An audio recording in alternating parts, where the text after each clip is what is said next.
Hi everyone, in this video we will discuss about the concept of forms in Angular. So what are forms? Forms takes input from the user and sends it to the server. Okay, this is the work of form. And why we do not use normal HTML form? When normal HTML form is submitted, it reloads the page. So to avoid this, we use template driven form or reactive forms. Okay, so these are the types of form. One is template driven forms and another one is reactive forms. So template driven forms use Angular directives in the HTML template, and reactive forms uses form group and form control classes for more control and flexibility. If the form is complex, then we go for the reactive forms, and for the simple forms we use template driven forms. So now let's discuss it with examples. So first of all, to use forms we need to import forms module. Okay,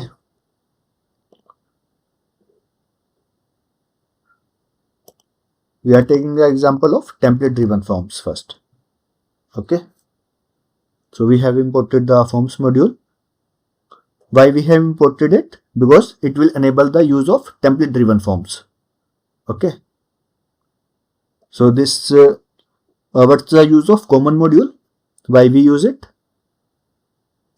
Because it will provide the features for ngIf, ng4 common browser features, and this forms module, it will provide the feature for template driven forms. Okay, so now let's go to HTML form, HTML template. Here we will create a form. Let's give the name template driven form. Okay, now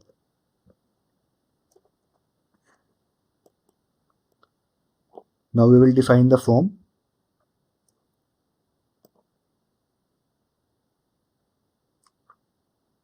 Define the form with the reference variable, with some reference variable. Let's first define the form. Okay, now we will create one form.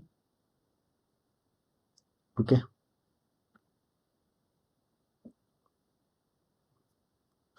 so in this form we will take name and email.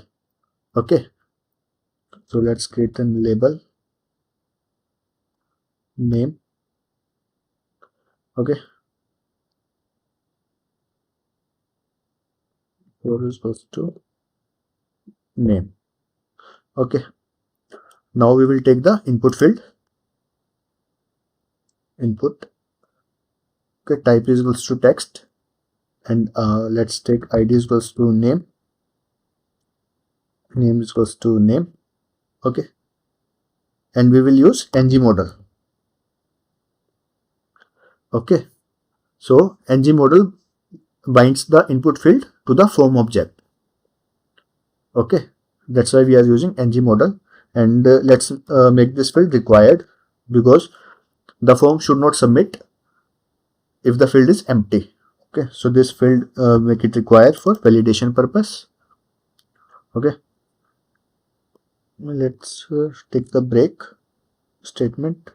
Okay, to go to the next line. Okay, now we go for the email field. This is for name. Now let's take it for email.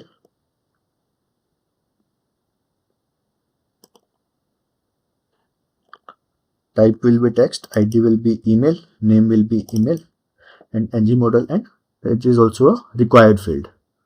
Okay, so now let's create a submit button. Why we need button? To submit the form. Okay, and type will be submit. Okay, type will be submit, and okay, button name will be submit. And one more thing, this button should be disabled. This button should be disabled. When it should be disabled? When user form is invalid. Okay, so user form. Okay, so let's take the name here. User form is equals to ng form. User form is equals to ng form. So what does it means? It will define the form. We have defined the form with the reference variable user form. Okay, this is the reference variable for this form. Now on submit, let's create a button ng submit. When we submit, it will call one method on submit. Okay, and we will send this user form dot value. Okay, so this user form will have the data of name and email, and once we click on the submit, then this method is called, and this name and email values will be sent using this on submit method. Okay,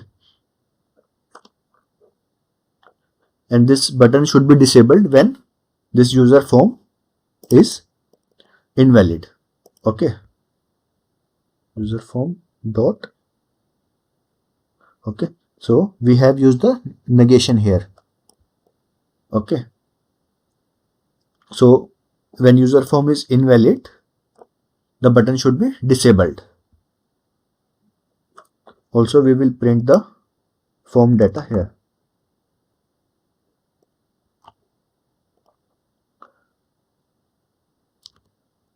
Display the form data. Display.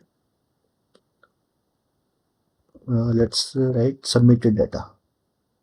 Submitted data. This is the form data.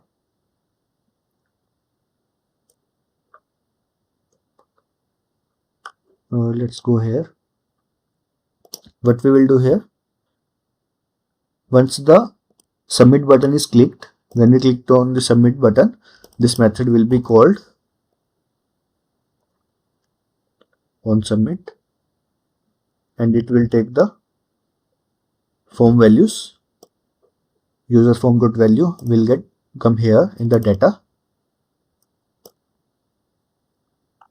So this dot, let's take one variable form data is equals to data.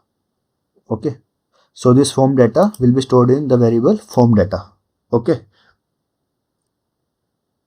so now we can also console this dot, we can say form submitted form.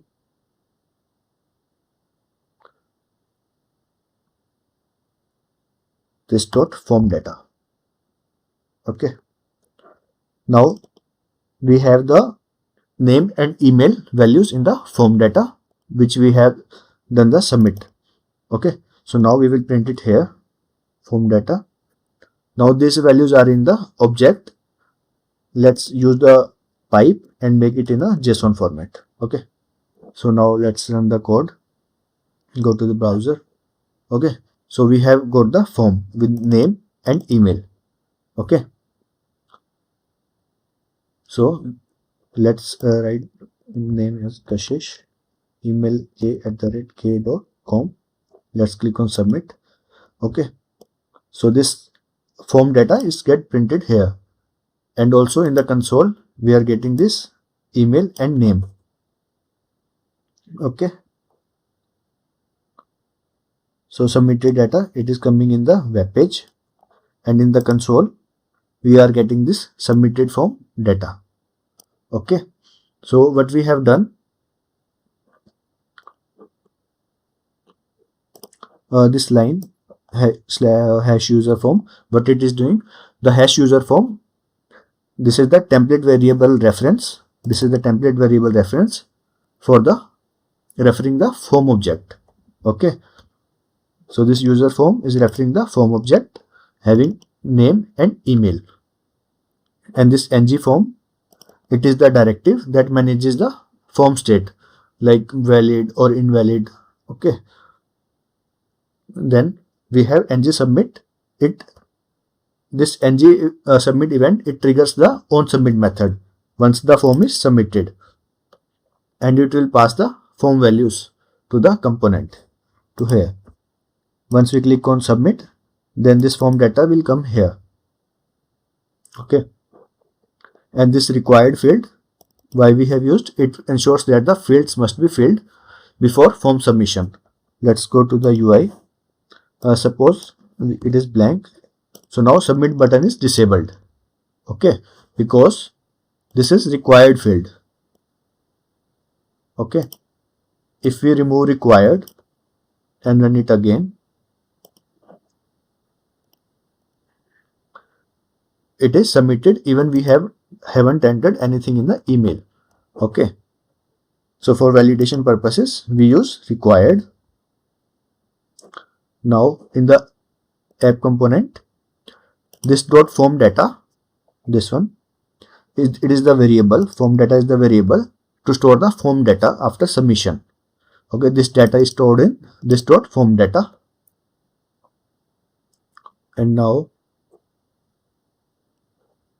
this one disabled is equals to this one. What it is doing, it disables the submit button if the form is invalid. Okay. So what happens when we run the code? A form with name and email, it is displayed on the UI page once we click on the submit button. As the user types into these fields, the form state is updated dynamically via ngModel. Okay. And the submit button will get enabled when both the fields are valid. Okay. Then we click on submit button. The form data is logged to the console.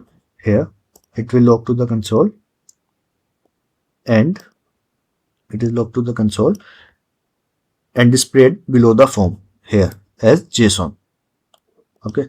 So this is the concept of template driven form in Angular.